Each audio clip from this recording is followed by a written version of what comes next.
Hello, dear colleagues. My name is Konstantin Koshchkin, and I would like to provide you some information about our experience in implementation of the digital systems for ECTD, which we use in Eurasian Union. First of all, I will start with definitions. Actually, when I say ECD format, it's not correct term for the Eurasian Union, because this format is quite different from that which you are familiar with in ICH countries. So I can name it ECTD Eurasian or EOTD, but commonly it's used to say ECTD, so sometimes I will use this term automatically. I'm sorry. This is quite lookalike formats in their aim. So we must use specialized software to create dossier in this format, and it is regulated by our rules.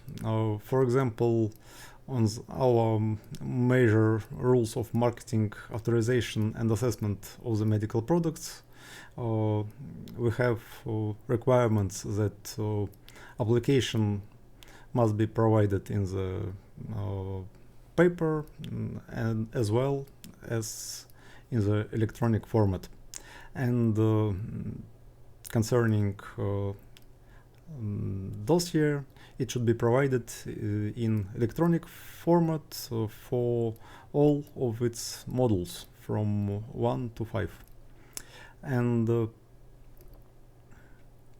this format is described in further decisions of Eurasian Commission. When we talk about our timeline, how long do we have time to work with our national procedure, actually we have no time at all. From the end of this year, registration of new medicines will be stopped on the national procedure, and these market authorizations will be valid until the end of 2025. But actually this year we have some proposals to continue with national procedure for 2 more years because of all these problems with our coronavirus and other unexpected situations.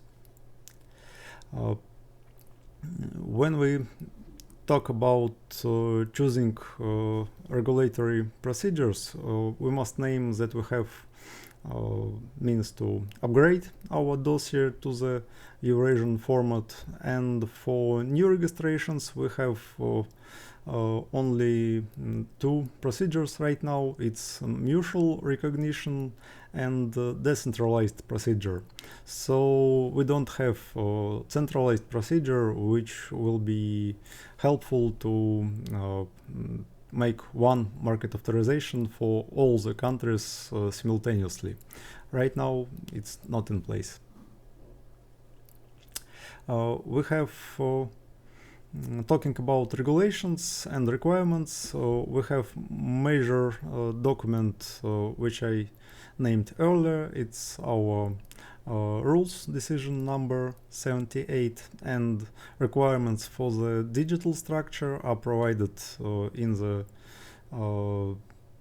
further decisions of Eurasian Commission. And in these papers we have details of the file structure which should be provided containing dossier documents.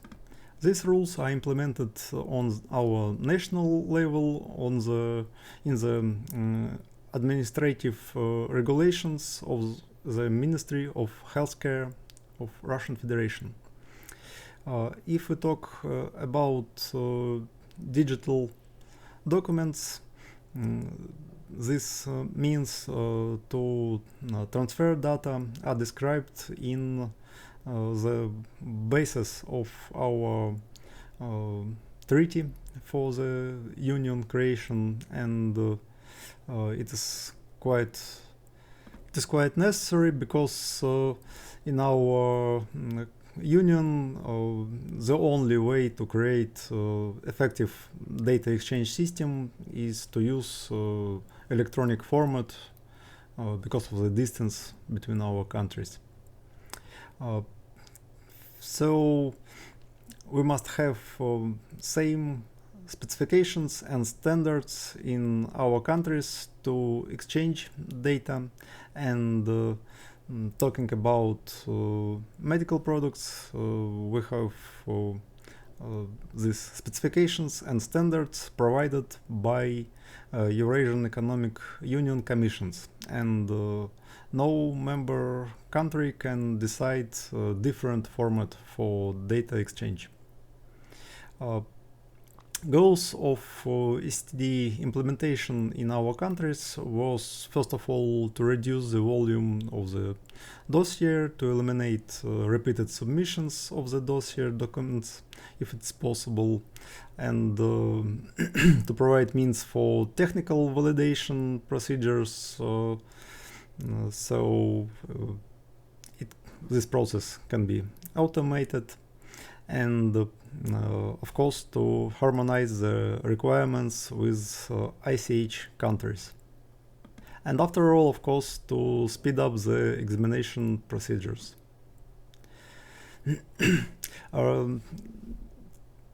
Talking about current situation, we don't have any great results to brag about.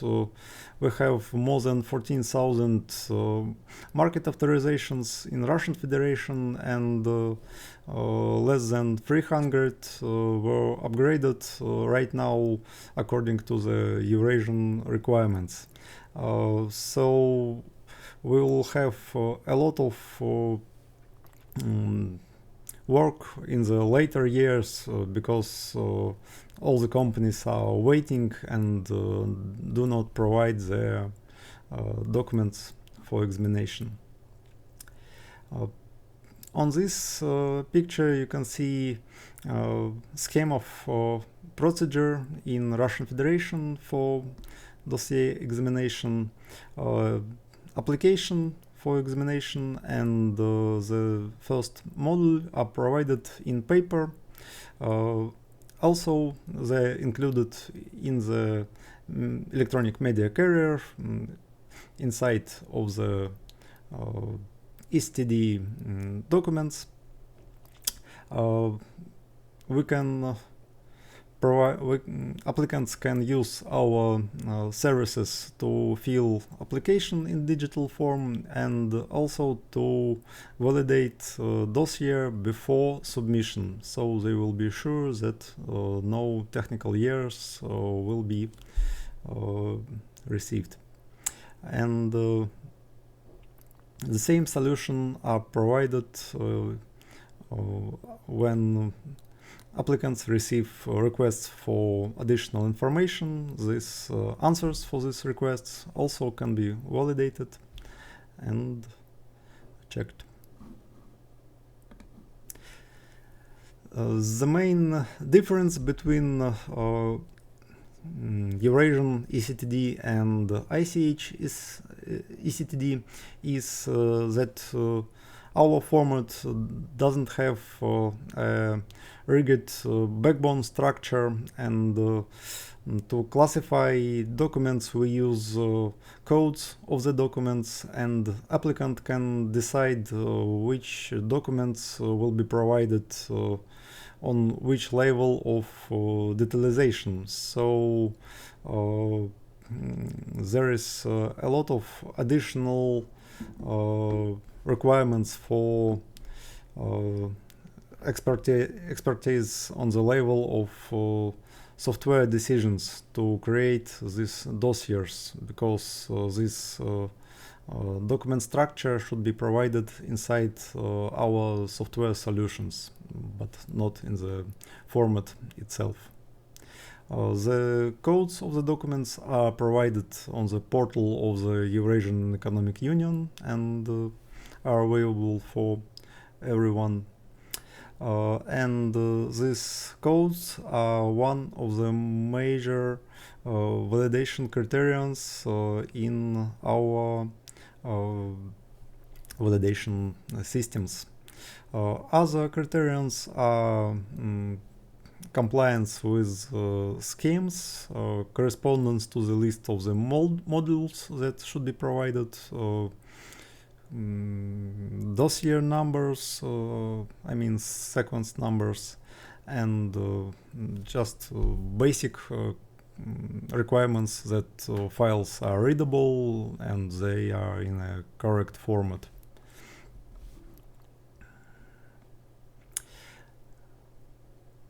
If we look on the data exchange scheme, it could be divided into three parts. On the left, we can see zone of applicants software, where all the data exchange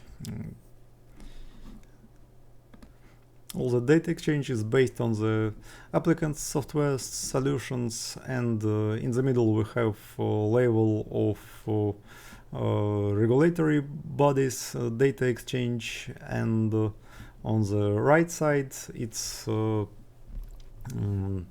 data level of the information system of Eurasian Economic Union Commission. I can talk about regulatory side of this process, and we provide as much service as possible for our industry to help and to provide additional data and information.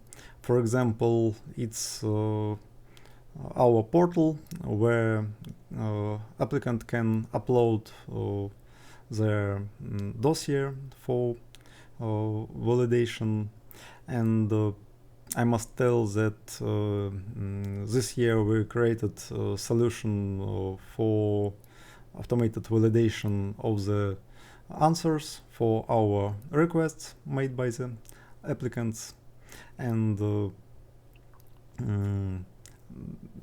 also I must say that we publish all additional recommendations and guidelines on this portal, and it's available for all our applicants. But we do not require anybody to use this service. It's not mandatory, and it's created only to help and to speed up the process, but its functionality isn't inside our regulation procedures. So this solution is based on automated decisions, and our experts doesn't have any opportunity or means to examine these submissions personally before they are submitted to the Ministry of Healthcare, and we can't provide additional information about these submissions for validation and answer any questions about why somebody have some errors in their submission. Another major project of our organization was to create combined guidelines that will provide additional data on difficult questions about electronic dossier creation. And right now these guidelines are on the stage of examination by other countries, and I hope that they will approve it, and these guidelines will be official and also will help our applicants to provide electronic dossiers. Actually, it's quite all that I have to tell. We're in the process of transition from paper-based expertise to the digital solutions, and I must say that this process is very important for us, because it will accelerate our decisions on market authorization even more. On this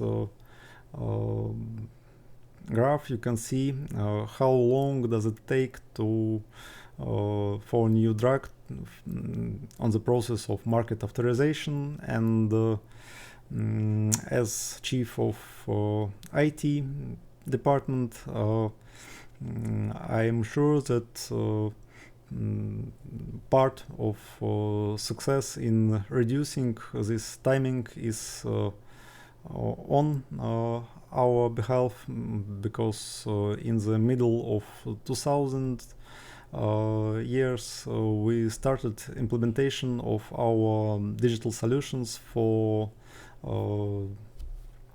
dossier examination and other clever things to help our experts. So in future we have great opportunities to automate a lot of functions that are necessary during the expertise, and first of all we need electronic dossier with good quality of documents, the good structure, and this data will help us a lot. It's all. Thank you for attention.